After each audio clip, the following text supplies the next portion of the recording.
I'm with a man who's considered a maverick in India, especially in the fintech space, and he is in the process of bringing out the EbixCash IPO.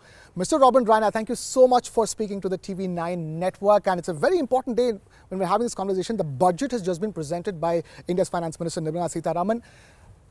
Your initial thoughts, if I were to ask you to rate the budget on a scale of 1 to 10, where would you rate it? And then we'll get into your thoughts on the budget. I'd rate it a 7. You did it a 7. So that's Robin Raina's rating for the budget, 7 on 10. Tell us why exactly is it 7 on 10? Well, it's an above average budget, but it falls, I think there's a lot of weaknesses in my mind, areas that it should have addressed that it doesn't address. And I like the facts that it focuses on infrastructure, it focuses on digital currency kind of aspects, focuses on water for all. I think infrastructure development is key. So those are the positives from my perspective. And but then I feel there should have been more specifics in the budget in terms of reviving industry, focus on manufacturing, focus on exports. I feel some of that is missing. Some of that is missing, but clearly the screaming headline from this particular budget has been the digital rupee and the legitimacy that cryptocurrency has been given with this particular budget. What are your thoughts on that? Look, that's a very positive development. So I got to give credit to Ms. Nirmala Sitharaman and the Modi administration for this. They have brought digitization to the fore, right? If you look at it, even before this, the concept of rupee, the fact that a rupee today can challenge the hegemony of a Visa or a Master was unheard of, right? Absolutely. And so having said that, the kind of UPI transactions we do in India aren't even happening in the US today, the speed at which they happen. So I got to give them credit. So I think there's a recognition that there's digital currency is here to stay. I think there's not much detail in this budget in terms of what exactly do they mean. There's obviously there's the fact that there's agreement in taxing virtual assets at 30%, for example.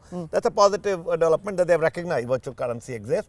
I'm not sure that the government is agreeing to the use of virtual currency, for example, for international means as a currency for cross-border currency. I don't think the government of India will agree to it. But in my mind, those are all positive moves. The idea of building a digital rupee, for example, launching a digital rupee, I think is a phenomenal move to further take India into a leadership position in the digital era. All right. One quick thing before we get into other macro things that we can discuss about the budget is the fact that the income tax slab has not changed. They've kept it exactly the same. Any thoughts on that? Considering so many people were interested, were hoping that, considering we're coming out of a recession, like pandemic-induced recession, consumer spending has to get a boost, some incentives for the salaried class.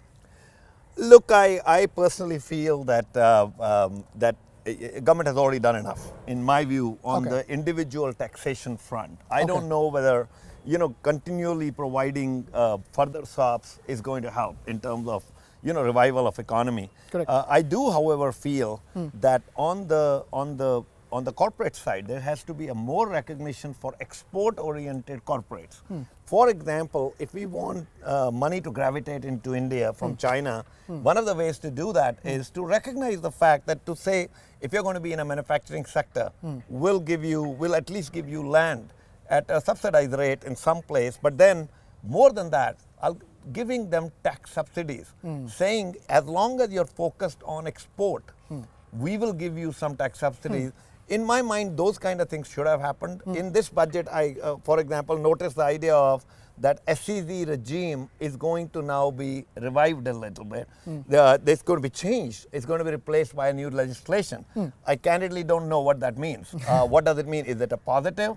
Are we going to see further tax subsidies? We need more clarity on that. We need more clarity on that. Fair enough. But what has been done is that the tax holiday for startups has been extended till 2024. There is also a fund being set up to promote agricultural startups, with NABARD being the nodal agency for setting up that fund and distributing those funds. And these are definitely good measures, especially as far as Startup India is concerned. Well, look, I find it's a positive step. But in the present day India, most startups don't want to make money. So they don't have any issues of taxation, because all of them think that valuation comes from losing money and from organic growth just for the sake of growth. So I don't know whether that is a major step. I think it's a positive step to have taxation, all these exemptions for startups. I think those are positive, but I would rather see the government focus on the larger industry. Look, there are factors like travel industry has been decimated. Foreign exchange industry has been decimated in India, meaning money remittance industry has been decimated. Education has been decimated. I would have liked to see more in those areas because it's not going to happen overnight. The travel industry is going to be back, right? You have to come up with some new means to revive the travel industry, do something for those travel employees out there who have suffered for the last many years, for the travel corporates, give some subsidies, allow people to bring back their travel business. So in my mind, there were certain things that could have been done for the travel industry or for any of these COVID affected areas. I think we could either be very pleased with, we have an 8 to 8.5% kind of a growth rate. Exactly. I am not one of those who's very pleased with that. I feel that on one side, 8.5 is not a bad rate, but it's a relative rate. Yeah. It's relative. It's actually to where brought down we from have 9.2 by our own Correct. estimates. So I would have liked to see more than 9% at least in terms of growth rate. Correct. At the same time, I think there should have been more steps in my view to take this, to get the growth rate to be getting closer to double digits. Right. All right. Got the point. But Robin, I've always had this thought about budget. Budget at the end of the day is a document making exercise. I think sometimes too much pressure gets put on this thing called as a budget, because budget is a document making exercise. It's based on estimates. It's based on the findings of the economic survey that was presented the day before the budget. It's this is what you can do at the outset. From that perspective, do you think, and the context in which this budget is coming in, nobody predicted a third wave. I mean, we all thought it's not going to end with the second wave, but the third wave, the way suddenly it came and quickly it spread, and the kind of further disruptions it caused. Coming out of all of that, in the budget, how much could have the finance minister done, and based on that, how well do you think she's done? Look, first of all, I'll tell you, I'm a supporter of the financial administration of Mr. Modi. I actually feel that they have been through the most trying times and they've done well overall. I would give them a high rating overall over the last 5 years, or in terms of how they have handled the economy. At the same time, I expected more from Mrs. Sitaraman in this budget. There's not been as much focus on reviving industry that got impacted by COVID. There are some great stuff there's some good stuff in the budget, like more focus on reduction of deficit. Taking the deficit down to 6.4% and then down to 4.5 by 25-26. Correct. To me, those are great steps to to provide affordable housing. I am one of those who believes that trickle down economics never works. I am one of those who always believes that if you really want to make an impact, and you need to impact the underprivileged at the lowest level directly, right? And the 48,000 crores being given for affordable housing is a fantastic step. Providing water, recognizing that everybody doesn't have water in India still. Yeah. Putting in money for tap water in people's homes is a fantastic idea. The kind of outlay. More infrastructure is key for India's future, right? Correct. Putting in the recognition of putting in these 7 vehicles of growth, as she called it, whether it is railways or trains or buses or mass transport or ports and waterways and all that. I think these are fantastic steps. At the same time, while I recognize all of these, I feel that in terms of specificity, the budget could have done, in my view, a bit more in terms of recognizing some of the industries that have been decimated and trying to revive them. So you're saying that the delta between a 7 on 10 budget and the 10 on 10 budget is the fact that it is in the right direction, but it could have clearly done little more and given more specifics in the budget. But going forward, considering the way the economy is, and right now it's a very hopeful economy across the world. We're like, okay, we're done with the third wave too. We're looking at a complete reopen of everything to back to the way it was, and hopefully by the end of the year we're back to where we were before the pandemic began.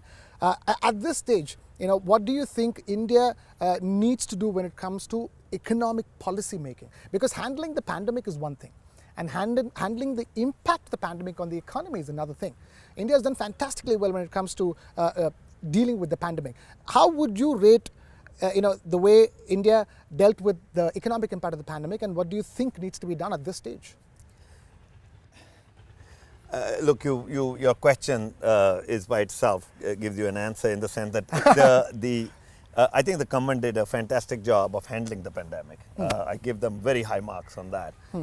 But the effects of pandemic, I feel that while this is a humane government, in my view, they've taken good steps. But in terms of economy, in terms of revival of the economy, I would give them a 6 on a 10. I primarily feel that related to the pandemic. Look, it is not rocket science to know that the pandemic impacted certain industries more than others, right? And so when you come out of a pandemic, you have to focus on those specific industries. I didn't find anything in this budget for the travel industry. Meaning the only thing I saw was e-passports. And there was a lot of hope from the travel industry in the days leading up to the budget that there will be something in it for them. See, the only positives I saw was the concept of e-passports, which is a fantastic step, putting in this chip technology, having passport. That, of course, it will help in terms of getting visitors into the country and stuff like that. But at the same time, I feel that at a time when the travel is a big sector, I feel more could have happened. It is also true of the manufacturing sector. I genuinely believe that we are at the crossroads of history right now. In my mind, India can be the next China. China has taken a lead over us, a big, gigantic lead economically. Can we catch up? It will take us a long time to catch up. It's not easy. But can we take some steps at least to catch up? To start with, we need to have a focus on manufacturing. Right. We need to figure out how do we bring people, move guys. If you want an Apple to start putting in place bases here on a stronger level than just having flings with India, then you need to give them something, right? Apple is just a name I'm just giving an example. You need to give them something special that they say, well, I have multiple choices. Why do I have to go to India? Is it the tax an advantage? Am I getting some subsidy? Because most countries today, when I sit here as an entrepreneur, I'm a global entrepreneur, and I get virtually in European countries, whether it's European countries or Chinese provinces, you get bombarded with people reaching out to you saying, this is why you need to be in my country. You will get customized messages from governors of states in the US giving you messages of why I want you in my state, right? They're trying to give you something special. And India needs to offer that something special to this mega MNC because that's where the money is, right? To tell them why we are better than China. We provide political stability, which China doesn't have, right? Correct. We today have the other advantage is on the regulatory front. After what has happened with the Jack Ma issues and so on, it has created a lot of negativity across the world with respect to China. There are also the issues with respect to China in terms of pandemic. The pandemic originated out of China. People haven't forgotten that, especially in the Western world. And that to me was an opportunity for India, and we must embrace that opportunity and recognize that and do something absolutely special to get manufacturing to come to India. I was about to ask you that because my next question to you was going to be about the global semiconductor shortage and the opportunity that India has at this stage to take the lead, and all that's going out of China has the potential to come into India. And the government has taken many policy measures in that direction already. What are your thoughts on that subject? Do you think we're doing enough at this stage to sort of be the go-to place, if not for China, for semiconductors? In my mind, no. In my mind, the steps are very positive. At the same time, it's not a question of relative steps with respect to where we were. We might get pleased that we've taken better steps from where we were. And of course, I said, as I started by saying, I give credit to Modi government for rationalizing many of these things. But we're not competing with ourselves. We're not competing BJP versus Congress. We are in competition with another economy, China. And we got to be better than them. That's how simple it is. We got to have a single track system. We got to do our tax rationalization has to be better. Our attraction to companies to come in terms of whether it is providing of land, whether it is providing of importing of equipment, we just have to read all their strategies of China and say, okay, we're going to take a short-term hit and we're going to do a better job and give them something over the first 5 years. Remember, the whole game in manufacturing is, if you can attract people by showing them something in the next 5 years, you'll get opportunities to make more money out of them in future years. Let's first get that industry to move to India. And I'm not so sure that we have done enough as of now to convince a mega corporate. Now, we'll have some exceptions. People will come in. But then if you want, China didn't become China by having exceptions. There was the mass scale movement to China. And if we want to see mass scale movement, then we'll need to do something at a grandeur level. Well, on that note, I'm afraid we have to wrap up this conversation. Thank you so much for speaking to us, Mr. Robin Raina. And before we wrap this up, if I were to ask you, yes, you're talking about what India needs to do, but what is it that you think that will happen to India, given the current circumstances in the immediate future? Look, I'm very bullish on India. I'm very bullish on India. I believe overall the country is headed in the right direction. Relative to where we were, let's say 7-8 years back, India is in a much better place today. Look, you don't hear of as many corruption scandals today in the newspapers or anywhere. That is a good start, for example. So full credit to Modi government to changing that agenda. I feel the focus on digitization is going to take India far. It's going to bring in a lot of international money into India. So I think we're headed in the right direction, but either we could get satisfied with that fact, or we could do something proactively to really fast forward and accelerate this growth path that we are on. And I'm one of those who'd like to see acceleration.